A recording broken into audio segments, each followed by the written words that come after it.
Okay, so hey, my name's Khan, Pham, or in Mandarin it would be Fan Jun Qing. In 2013, I think May 1st, I asked to go to China, and I found out there was a lot of complexity that no one wanted to explain. Usually, that's a sign of problem when people cannot talk about why they won't let you go somewhere. So by September 25th, in order for me to regain my freedom, I had to sign an unconstitutional surrender. I have to surrender my civil right, my human right, my constitutional right. And here you could see the defense lawyer. I never met her. So imagine you have a lawyer that represents you, but you never see her. You don't even know if she's real or imaginary. So this paper was given to me by the people who illegally detained me.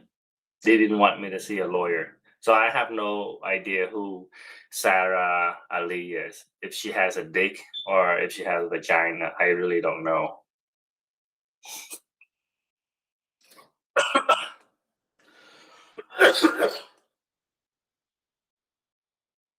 ah, the screen sharing should be improved. Ah, so let me give you the next piece of document.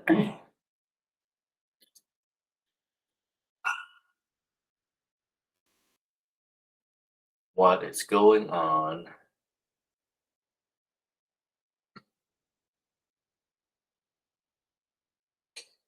Open with.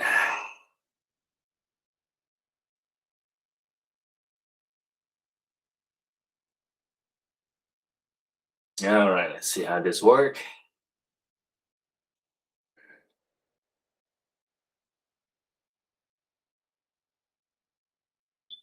So once I was detained in Thailand, I started demanding an explanation why I was not allowed to go on leave as allowed by the law and my benefits.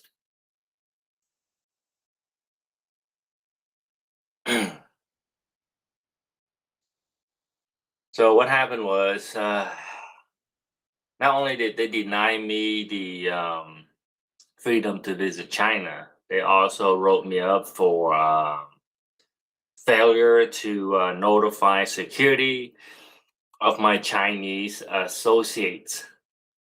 And what happened was they don't really know the US Air Force law, so they Google it, right? And then they pulled up the CIA regulations and use it to find a fault in what I was doing.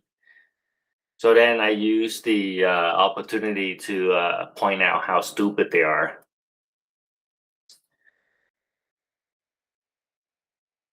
So we're Air Force member, and Air Force member are required to follow Air Force laws and regulations along with all of the U.S. law.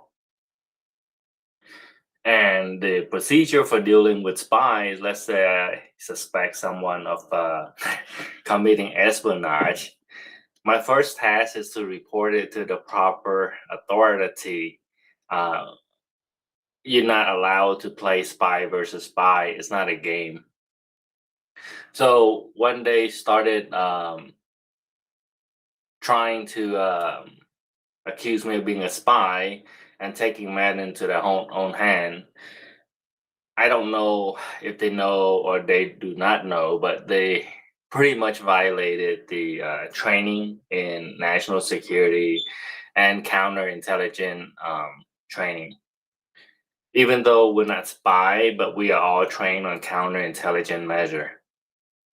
But anyway, there are different people in the military. Some receive training, some just go through the motion, but they don't really receive training. So in the Air Force, we have the Air Force instruction. This tells you what you report and what you don't need to report. Let's say I run to the bar and I kiss a girl, I wouldn't report that to the security office. But let's say somebody started asking me a funny question. Hey, why you here? What's your unit size? What's your security clearance? Blah blah blah blah blah. And then things start getting funny. I'm like, okay, why do you need to know all this? Then I might report it. Here, this is what I'm explaining to my coworker who has 20 years in the military each. So between the three of them, it's like 60 years of experience, but they don't know the very basic of what to do. So we're an undercover unit in Thailand, and we wear civilian clothes because we don't want people to really think of us as military. But it's not like a secret identity. It's just we don't advertise it. We just operate as if we're not military. So at the time, we got security officer at Detachment 415, which I'm the primary security officer. Then we have the one at the headquarters, Manker. And then at the U.S. consulate, we have Mike McGill. I think he was a Navy SEAL for 4 years before he became a State Department.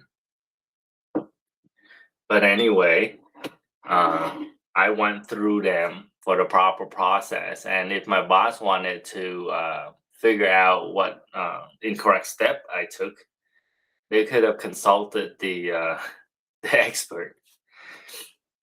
The other thing is, these people in charge of personnel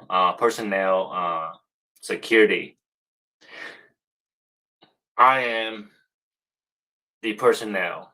They were supposed to protect me. They failed. So if you remember in 2012, there was the assassination of Ambassador Stevenson.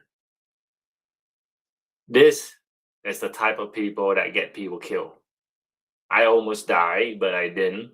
But if I die, they would be guilty of homicide or negligent because they failed to do their job. They took no actions. They caused someone to die. That's negligence and homicidal. All right, here you go. In May 8th, I think that was when they finally processed my request to visit China.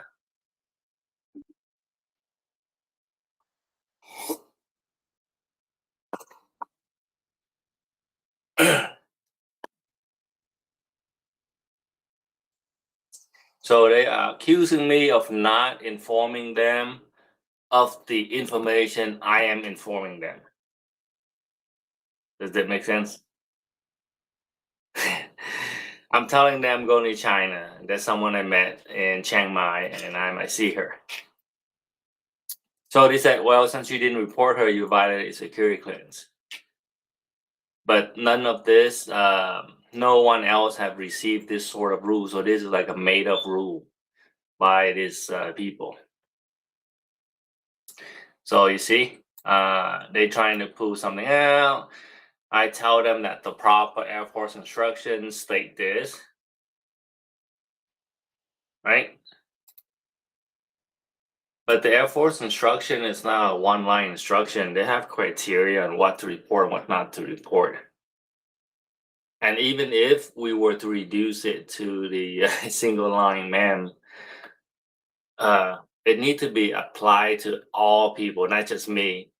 Well, the State Department have like 20 different people. No one makes this type of report. The U.S. Air Force member, he sleep with a new girl every week. He don't make any of this report. So when you look at the whole picture, it's like, hey, why are you creating this problem for Khan? It has nothing to do with Air Force instruction. This is just malicious and hate crime. So here, I tell my own boss, the people who wanted to write me up for wrongdoing, I tell them what they are doing, misrepresenting an Air Force instruction. I even tell them the law, the area to look it up, and what violence they commit. So here's a word that they use. They accuse me of wasting 20 man hour because I failed to follow instruction. Like, oh, if they have question, why didn't they tell me so? Because they're the dumbest people.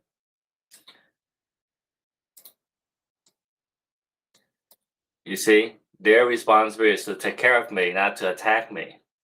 1 minute phone call would have resolved issues. Why were they not contacting me when they have an issue with me? So I accuse them of wasting taxpayer money for a personal purpose, which is like hate crime, right? I spare them the word, but essentially it's a hate crime. And let's say they do suspect me of being a Chinese spy. They have the security officer, the consulate that handles that, as well as the AFTAC security officer there. And my boss trying to claim this type of authority and responsibility, they don't have that. The security role falls under the security officer. Not everybody gets to play that role.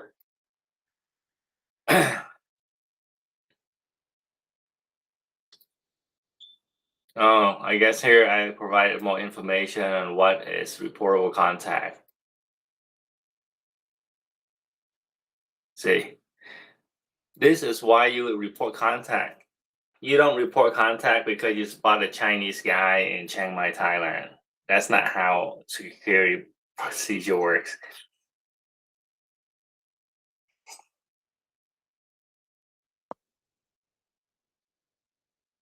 So, if they want to play this spy versus spy, tell them, look, your boss wants to declare his own kingdom of five.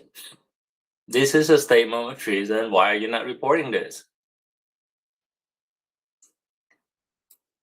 And then, because of the incompetency and all of the shits that they do, Detachment 415 was actually taken down weeks on end because they don't know what they're doing. They refuse to follow Air Force instruction. The biggest guy, he would show up 2 hours late, watch 2 hours movie, go home 2 hours early. So he doesn't actually show up at work. The other guy, he show up drunk every morning late, and he leave late. Basically, there's not a lot of work done. And there was one time that mission failed, and all I needed them to do was press the reset button, and all three of them don't know what the reset button is.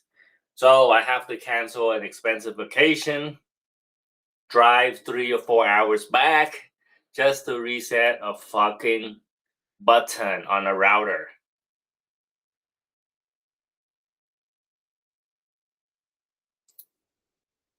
So I told them, hey, I think there's people sabotaging the mission and targeting foreign fam. You should report this to security. And I tell them, hey, look, if you don't know what you're doing, start with AFTAC, the headquarters, or the consulate. Stop searching Google for your answer.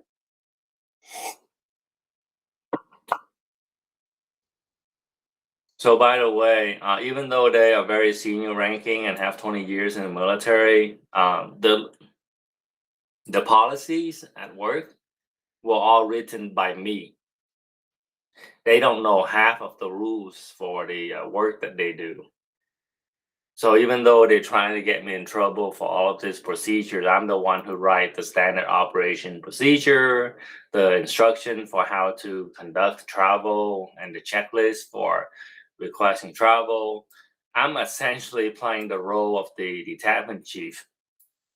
And this guy who was getting paid to be the detachment chief was just destroying everything along with committing hate crimes, causing all kind of problems. All right, so that's the second evidence. Let's see what else we got for you. Uh, what is with Martha Dietrich?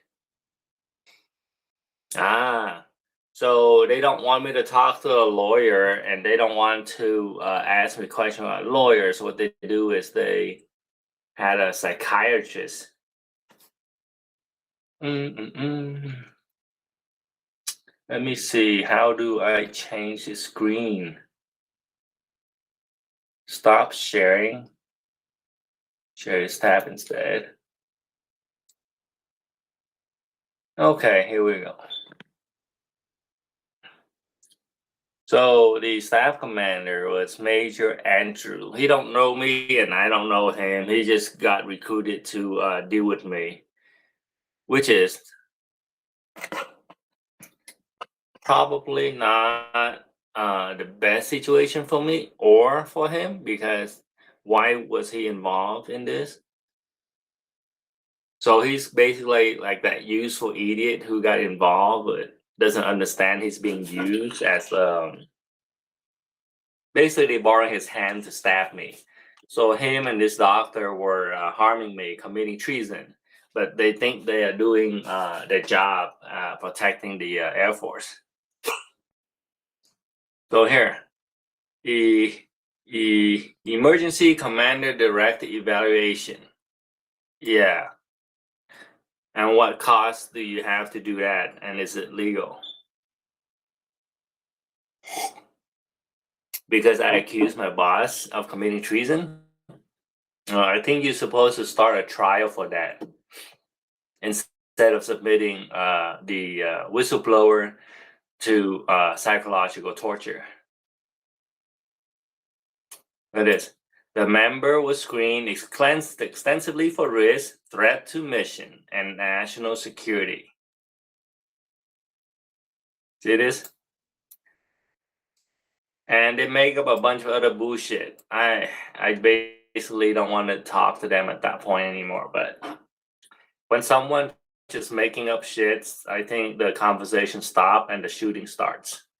And essentially, what you're looking at now is the point where I'm just waiting for the Civil War to start so I can start shooting.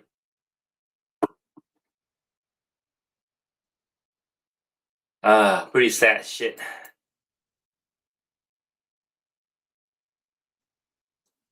All right, so this is my official report. Is this shared yet? Oh god damn it.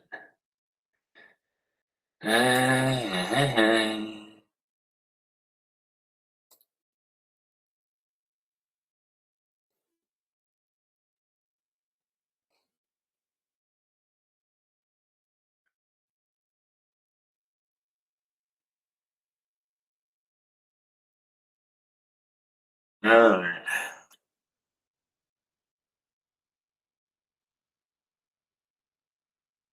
What the hell?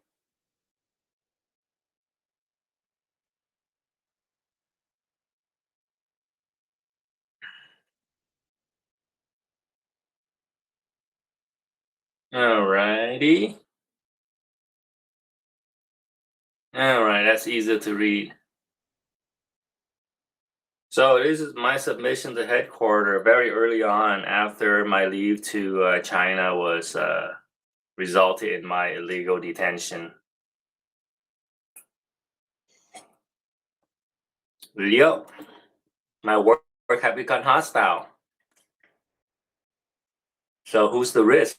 The guy that created a hostile work environment, or the guy that reports it? Yeah, this is kind of like, who's gonna say to what end? But when I was available, people were healthy, the mission was good. When the other people came, mission broke and everyone was not working.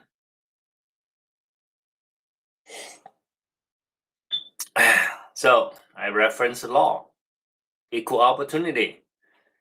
white people were getting opportunity and I'm getting shit on, so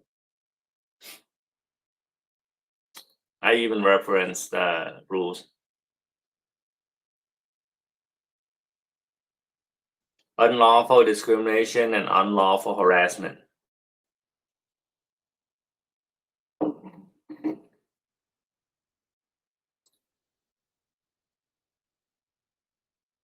All right, so let's see. This is 13 page.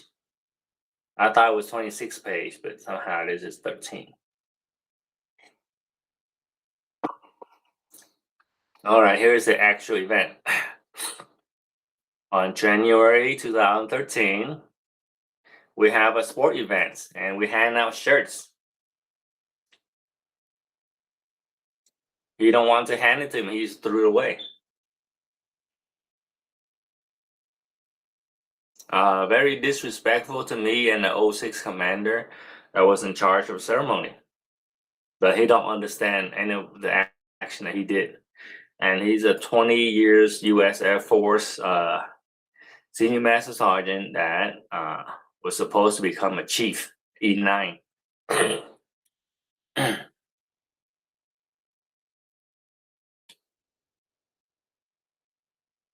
Harassment, bullying, a lot of events.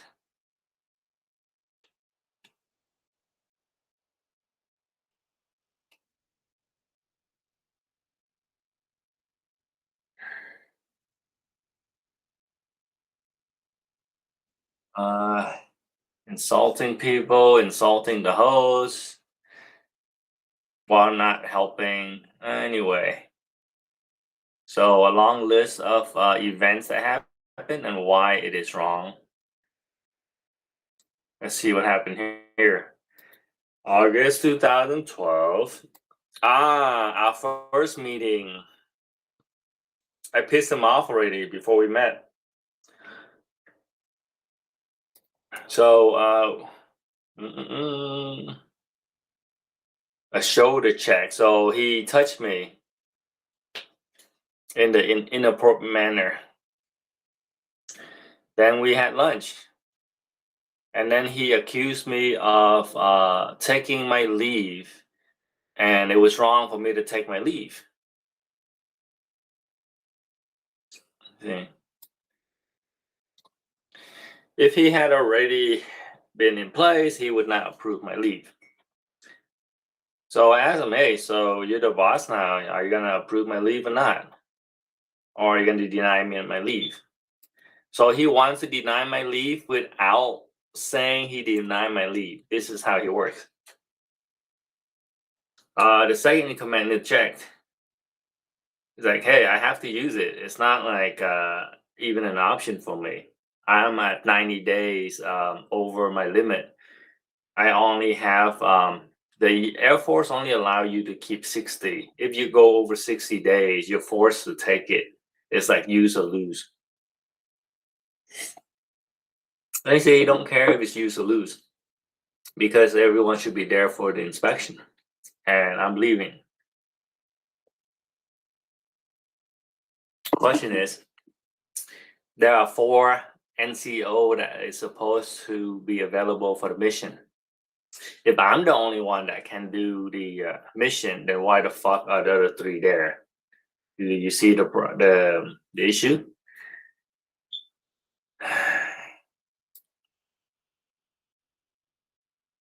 So here you go. He accused me of abandoning the team. I understand what he was doing.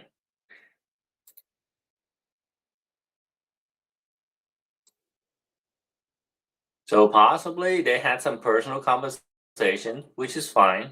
But then to ambush me with their whatever preconceived stuff that's not based on reality.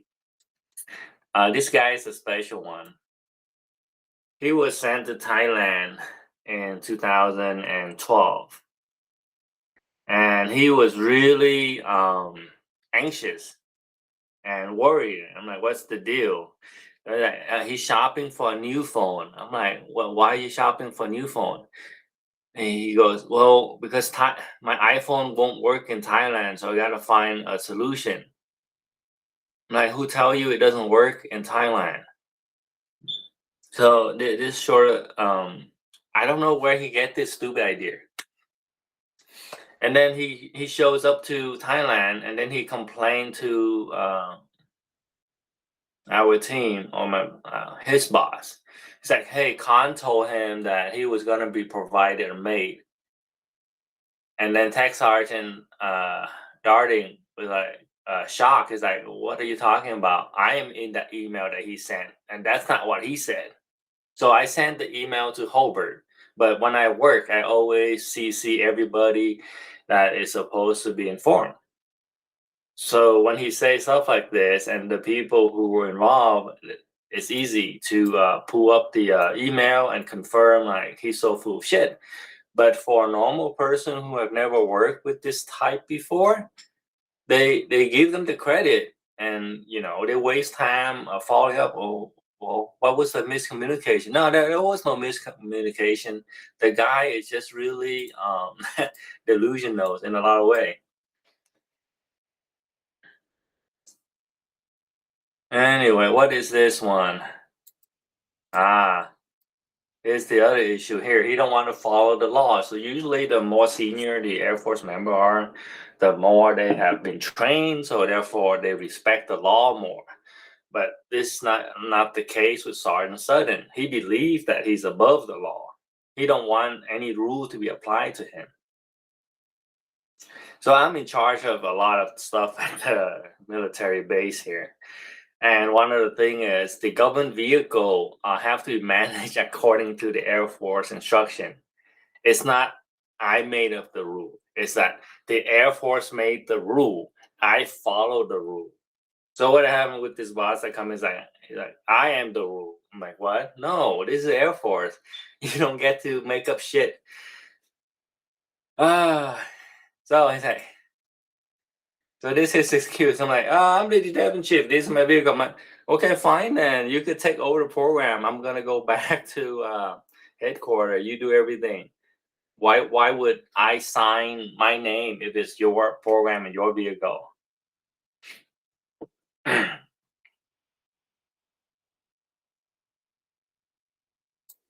uh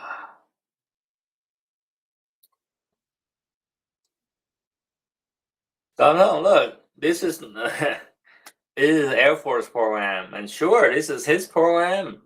And if he don't want me to run it, he could transfer it to a different person. Hey, you could transfer this back to Patrick Air Force Base. I help you do it. So he don't want to involve Patrick Air Force Base.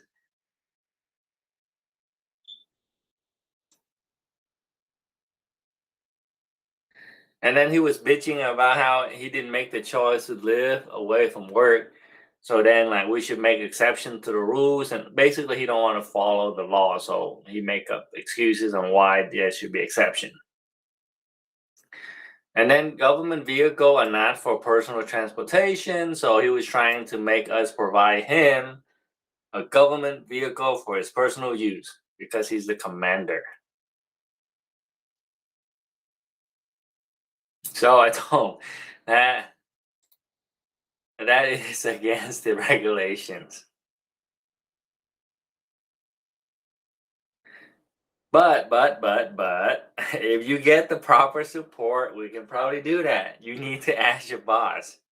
So of course he didn't ask his boss.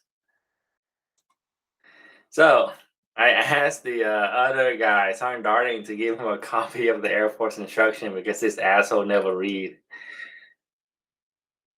So the problem is that he complained that I make people follow my rule, but you know, this stuff are not my rule.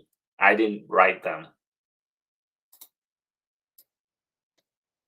No, you're the boss. Sure, you can make the decision as the chief, but you at least gotta fucking read the rules. So here's the title: the detachment chief don't follow the program requirements. So he's breaking laws, every single law for every single program, and there was about 30 different legal requirement. Hazmat, HazCom, information security, personnel security, vehicle, blah blah blah blah.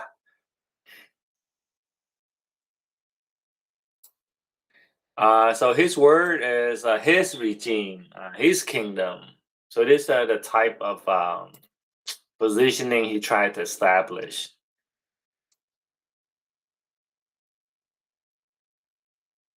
So I think this is about him giving classified access to the Thai national who are not supposed to have access. We have protected military network, and then we have the commercial internet. He's watching YouTube or movie, and he couldn't get his email, and he wanted the Thai to help him fix it. There you go. He could not check his email.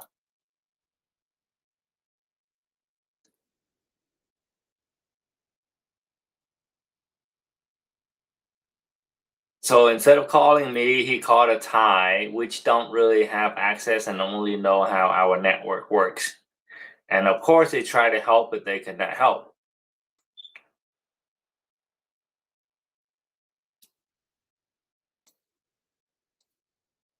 So instead of trying to learn how to do his job, he just want to put me into my place.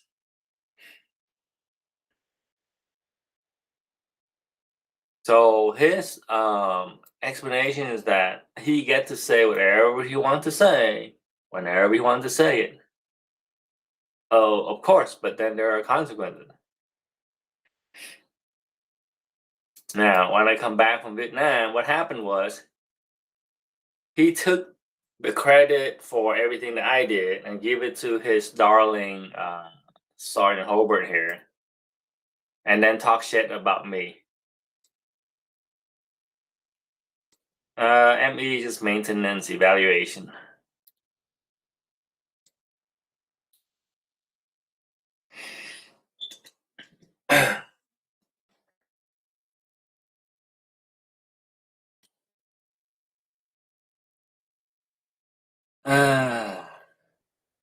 Yeah, when there are three guys doing the work and you recognize two and ignore the third one, it says something.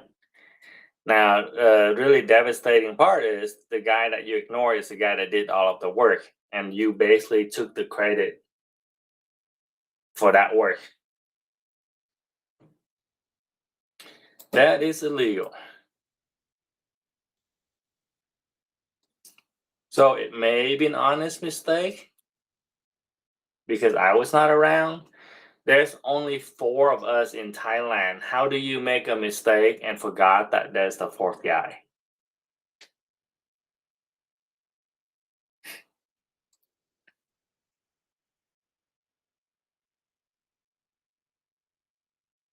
Well, this is just a gist to establish some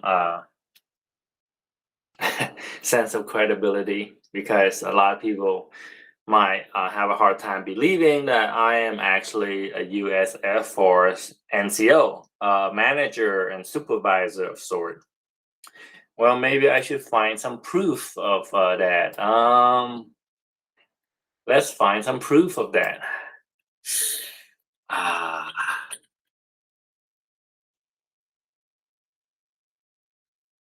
Ah, shoot. Where's the first one? Okay.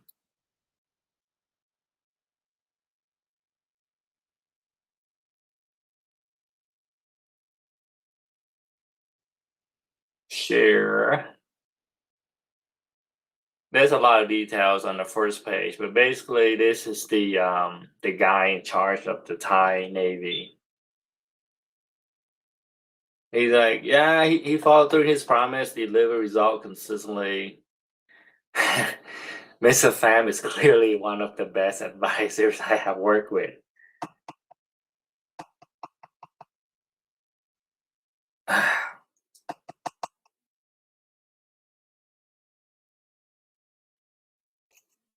I think I'm going to have to post this.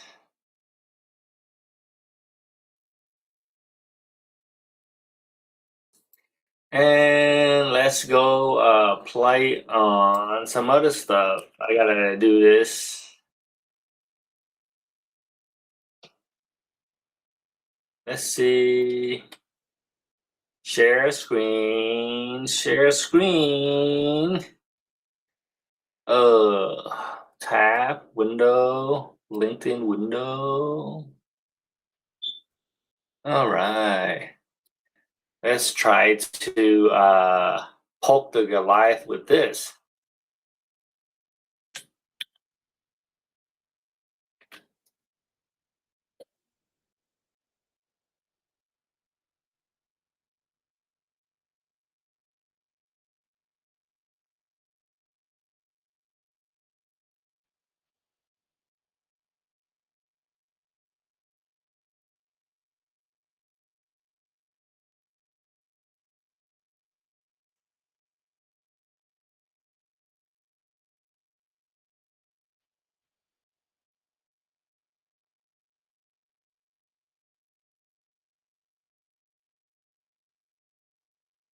All right. Side subject. Let's go back. There's about 2 hours or more of content I wanted to say, but basically, the first part was establishing that I'm actually real. I don't look like your typical U.S. Air Force guys. Right? I look more like a Chinese spy. I know.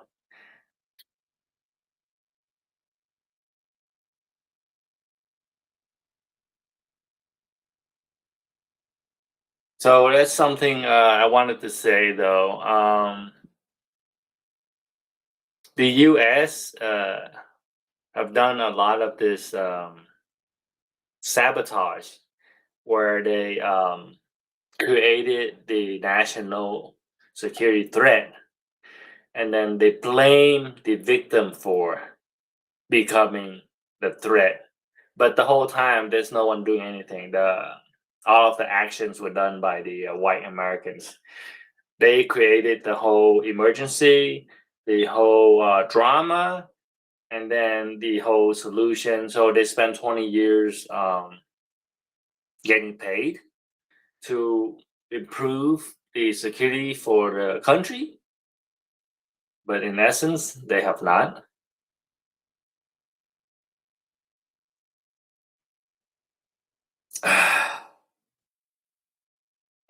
So this is similar to the relationship between Israel and Palestinian, even though Palestinian has really nothing of a position to threaten Israel, but it's always accusing the Palestinian of being a threat, and then bulldoze them and building housing over. But I detract. The Chinese spy here is the best asset of the U.S. Air Force, and they sabotage it.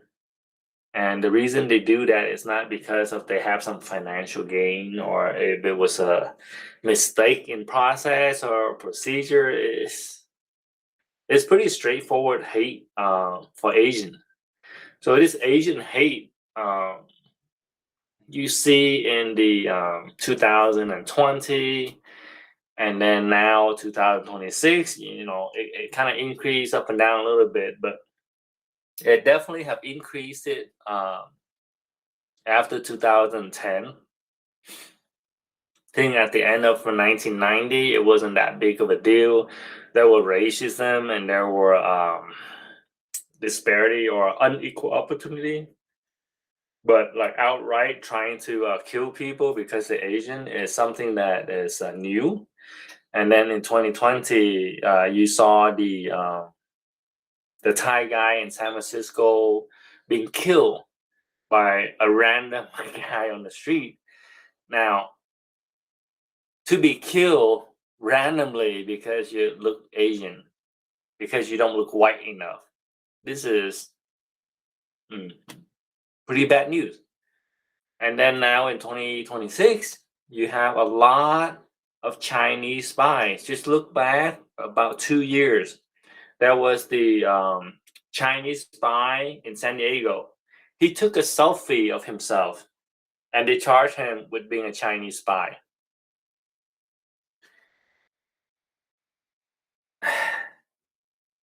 I don't know if he is or is not a Chinese spy, but based on the FBI report or the military report, it looks like he had a boss that was similar to me, that hated his ass for being Asian. Because the detail they got on him was he took a selfie on a carrier. You know, like when you're on the deck of a carrier, there's really nothing classified that you were trying to steal. You could probably find that image on the satellite. And there's really nothing top secret about where they're going. The Chinese know where the damn carrier is at all time and where it's going at all time. They don't need low-ranking seamen to take a selfies to locate and identify where the U.S. carriers are at. I think the latest one is a mayor in Pasadena. She was accused of being a Chinese spy. Now, here's the kicker. She's not in jail. She's not arrested. But she was accused and she admitted to having contact with a Chinese agent and then she resigned. This is not how the Espionage Act works. You don't get convicted of being a Chinese spy and then just resign from your mayor office and go on living like normal.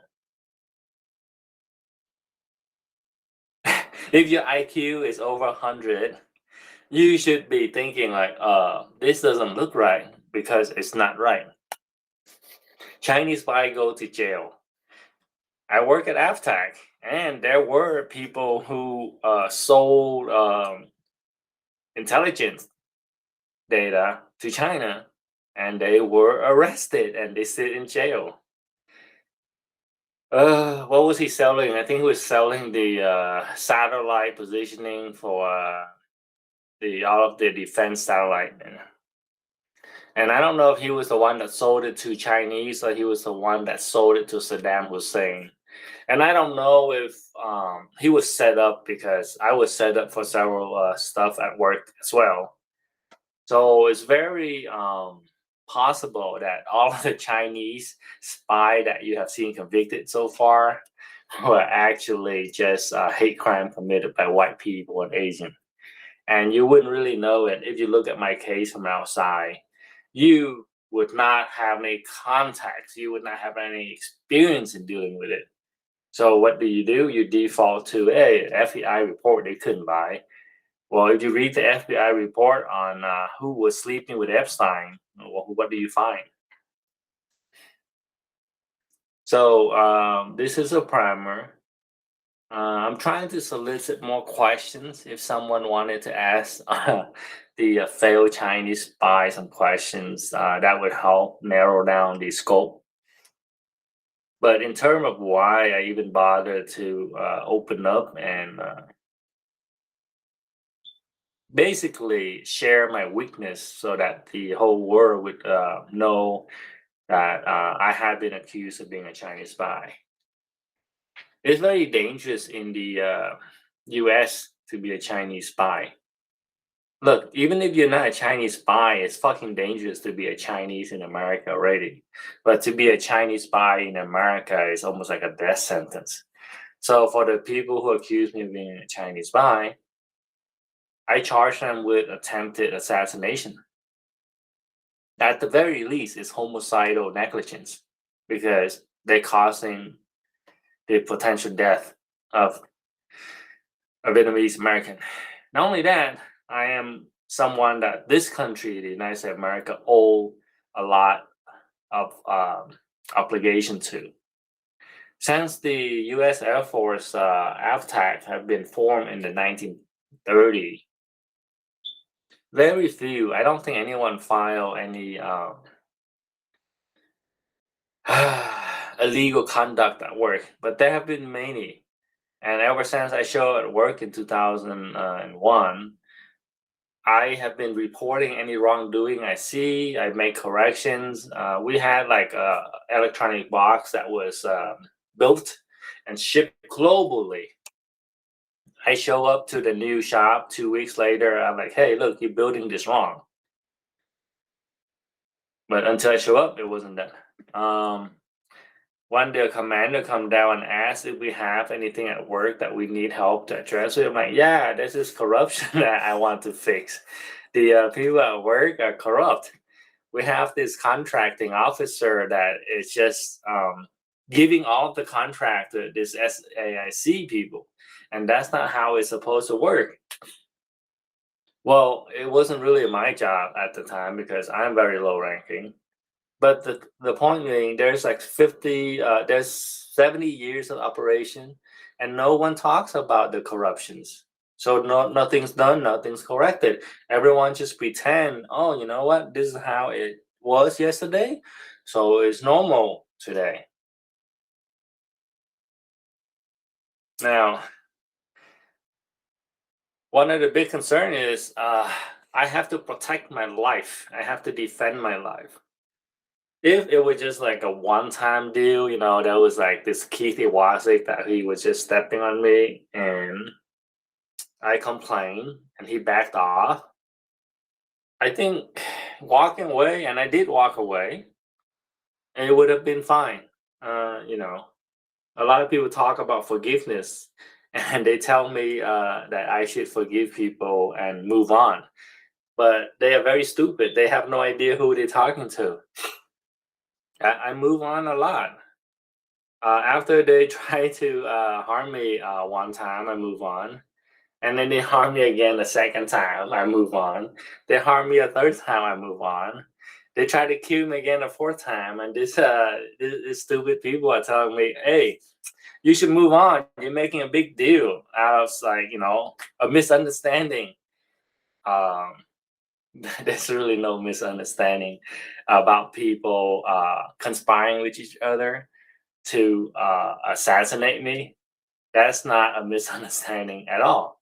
A misunderstanding is where like you jumped off the roof and you land on my foot. Oh, I'm sorry, I didn't know you were standing there. That's a misunderstanding. Organizing a group of people to get someone killed, that's not a misunderstanding. So now, 2026, you could see that what happened to me is representative of what's going on in the US as well as the geopolitical issues. Let's go back to the US. You have a lot of honorable military leadership, four-star general people that the country rely on to survive. I mean, imagine a country where you have nobody that has any competency. Like, how do you survive? So anyway, we need competent people to guard the country, protect the country, to lead the country, provide innovation, blah, blah, blah, blah, blah.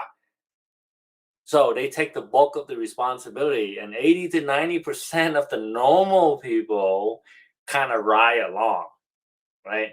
But 80 to 90% of the Americans don't have the capacity to go to war. They don't have the planning capacity. They don't have the capacity to innovate, scientists, blah, blah, blah. Let's just call them average people. If we go to World War III with them, they would just lose. So every country has like a high performance group of people.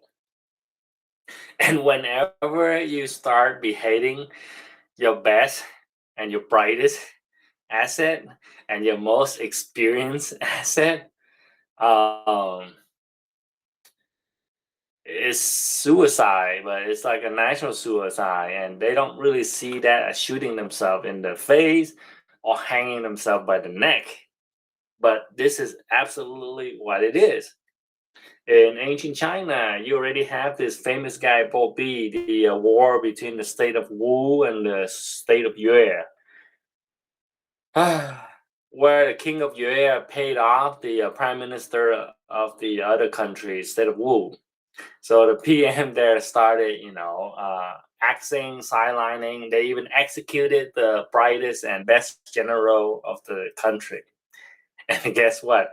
After they finish executing all of the competent generals, the enemy comes in and wiped them out and executed the guy that was helping betray the country. So in 2026, what you are looking at is the near final execution of the empire. So the purge of competency have reached like the pinnacle.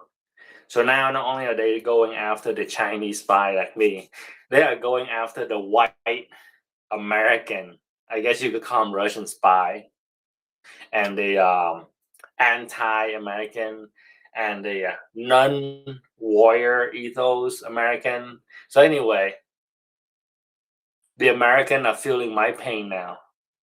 So when I complain about my issue and I wanted the general and the DOD, the IG to step in to deal with it because it's no longer the function of an NCO to deal with. Treason should be dealt with by security people, the FBI, the CAA. Hell, fuck.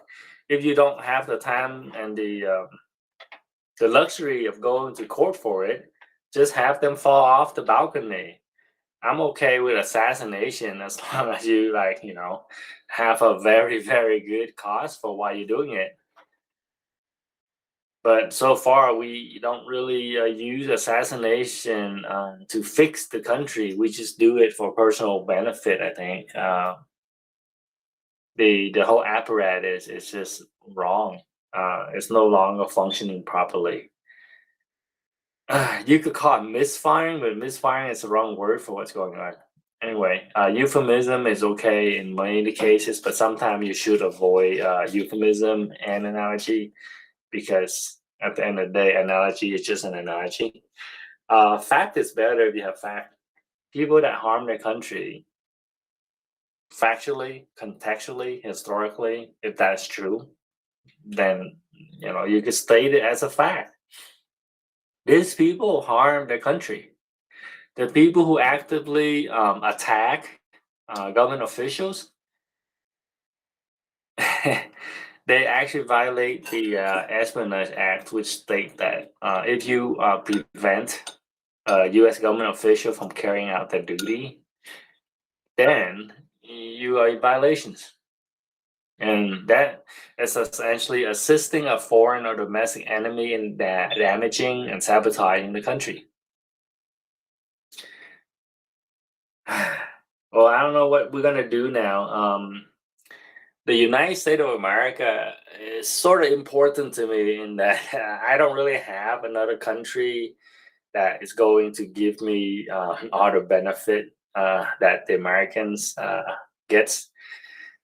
I had a Thai wife, and her dad was a very important figure in the Thai army. He basically was the guy in charge of the national border for the nation, which is a very important position and very high up. His retirement was probably $100 a month. I'm like an entry-level manager in the U.S. military, and I get like 3,000 a month for retirement.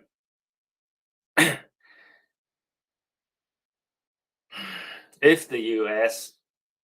was to collapse tomorrow, my life would collapse with it. So it's actually impossible for me to benefit from the collapse of the U.S. It's actually mathematically really hard to really convict me of being a saboteur or plotting to overthrow a U.S. government. Blah blah blah. The math is just never going to add up because all of the math points to the opposite. Even if I really, really, really wanted to end the United States government for personal reasons, for ideological reason, the financial reason to not do it is pretty strong compared to the other reason. But why do some people talk about it, like Scott Reeder, David Wolf, reporter like Mehdi Hassan, Webb, Dossier? When you a diagnostic problem, you're not being negative. Like when you go to the doctor and they're wanting to take X-ray, MRI, You're looking for problem. You don't tell the doctor, hey doctor, you're being so negative. Why are you looking for other problems? You know, diagnostic is not the same as being negative, but a lot of shallow people with half-baked education usually, hey, stop talking about issue. Don't point fingers at the issue. Quit criticizing other people's work. Why are you so negative? Just look at the bright side. Oh yeah, like the American Indian. If they had realized what was going on in time, then North America would still belong to the red skin instead of white skin. And North America and South America are still not really understanding this lesson in history. You don't wait until the flood or the tsunami is on top of your head and then make your planning. You should know in this life because you've seen it before. When you study history, you see everything before more than once. So then you should anticipate it. So we are anticipating civil war, Nazi America, a lot of stuff that could happen. And in each of those ones, you're gonna have to fight for your life. So the people that understand want to fight, you want to fight when you have a chance, not after you have no chance. So if America were to start standing up for Americans and start studying law, civic duty, and build a lawful society, then tomorrow we have a country. But let's say we have no law, like the situation between me and the military. Since they don't want to follow the US Constitution, I don't have to follow it when dealing with them.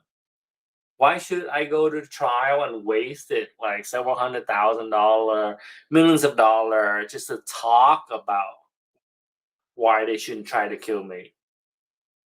Wouldn't it be more cost effective if I just hire a mercenary at $3,000 a month? Like, hey, yo, I got like $3,000 a month for you.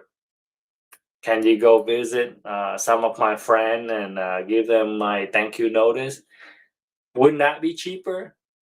Uh, like Putin, he could do it. Xi Jinping, he can do it. Why don't they just go and assassinate every U.S. president that they don't like? Essentially, they don't want to do that because they want to live in a war with the law and order, and they don't want it to degrade to that level. But the American leadership is on the opposite spectrum.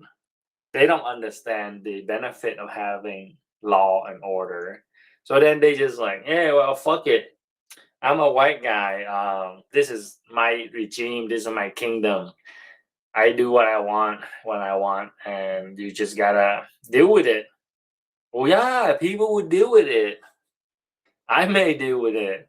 And guess what? Putin and the other military leaders around the world will deal with it. It's not like no one would deal with it. It's like everyone would deal with it. That's the issue. And then if everyone deals with it and we don't have a USA anymore, I would not have a USA anymore. And I would be a very unhappy person. And at that point in time, I don't know. I might just join the enemy because at that time, there is no enemy. It's just who survived. And between me and the people that tried to kill me, I think I deserve to live more than the people that tried to kill me. And between the people that do nothing for this country and me, I think I deserve to live more than all of the 350 million Americans that haven't contributed to this country. Yeah, what have you sacrificed, right? I have sacrificed my life not once, not two, not three, but like four times or more. So in terms of like making ultimate sacrifices, Very few people have made the same sacrifice as I have. And this is what they call the Chinese spy, plotting to overthrow the US government, a threat to national security. But if you follow the data point, it doesn't seem to add up. But what adds up when you follow all the data point is that white American, a shooting American, committing treason, sabotaging the national capability of America, targeting US official and preventing them from carrying out their official duty, joining hands with foreign power to sabotage American, censor American, shut down American, violating US constitutional laws. And the people who speak up about it are the one that is the threat. No, me speaking up about it doesn't really causes anything in terms of like threat to national security. Me not saying anything is causing national security to be a problem or a threat. So if you know that the US is going to die and you say nothing, that is a threat to national security. If you know that your senator is working for a foreign power and you say nothing, that is a threat to national security. If you notice it and say something, you are heroes to national security. This is true today and will be true 200 years later because it's a basic logic, basic math. But I think asking people to do math in America is kind of hard. I think we're going to have to invite the Chinese to do math, just like the science and math Olympiad. In order to win the science Olympiad, we have Chinese compete. In order to win the math Olympiad, we have the Chinese compete. So if we're gonna be surviving as a national identity, like America, the United States of America, I suppose we have to replace all of Congress with Chinese because they win, right? If we gonna use them to win in the complex stuff like math and science, why not use Chinese to win at governance? Why not? If it works, use it. And you cannot accuse me of being a Chinese spy for seeing this. I'm not the one that compete at the national level using Chinese American. It was done by the institution, by American, by white American.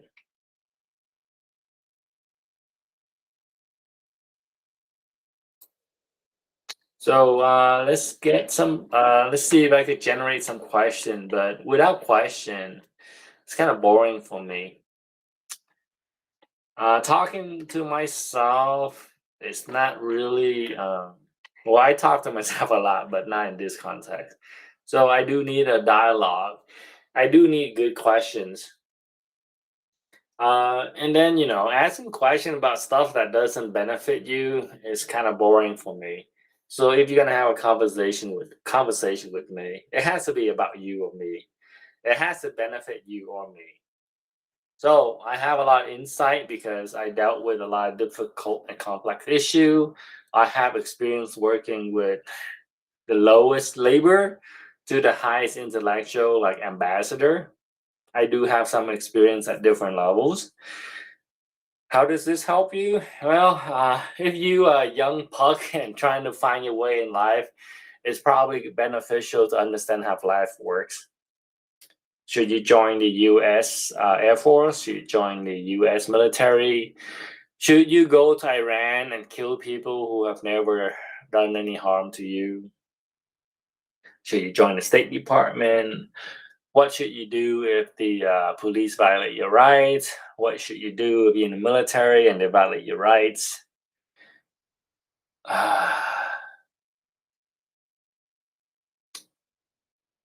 Yeah, life is hard.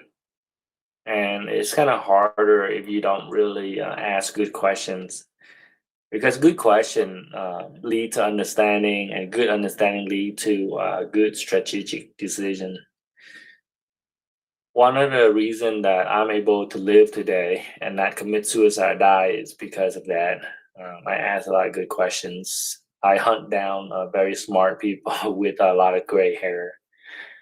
Uh, and it's cumulative, I don't just become smart in one day. It takes a whole lifetime. I still seek out people who are smarter than me. That's the very easy misconception. When someone say they like the smartest 1%, you think they're arrogance and you think they know everything. But as someone who operates at the 1% of America, who score above 99% of the people in the military entrance exam, I could tell you that most of my day and most of my thinking hours are not about me being better than people. Most of the time, I'm the dumbest person because I'm always doing something that I'm not good at. I'm always trying to learn something new. For example, I am the worst farmer, the worst ranger, the worst cook. But that's what I do because it's interesting to me. And every time I do something that I basically suck at, I get better at it. I could read a book about it. I could plan it out with Gemini, ChatGPT. I could have a flawless, like a chicken coop and project. But it's actually more fun if you was stumbling, like you're trying to do it but failing at it. There is a type of learning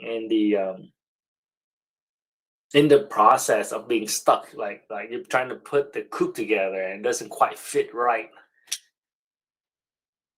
That learning is different from, let's say, you order the 8 pieces or 10 pieces of wood. They're all pre-cut. You connect the angle, you put in a screw, it's all done. So that learning experience, that experience of trial was denied. You don't experience the same thing. That's really something that is at the higher end of education. But anyway, there are stuff that you should try. Life is your life. You should try it. There are stuff that you should ask questions because you don't want to die trying. Being dead right or being dead wrong is just stupid. So to avoid being dead right and being dead wrong, what you do is you ask people who have encountered those situations before. How many people living have been accused of plotting to overthrow a US government? I'm the only one I know personally that is alive.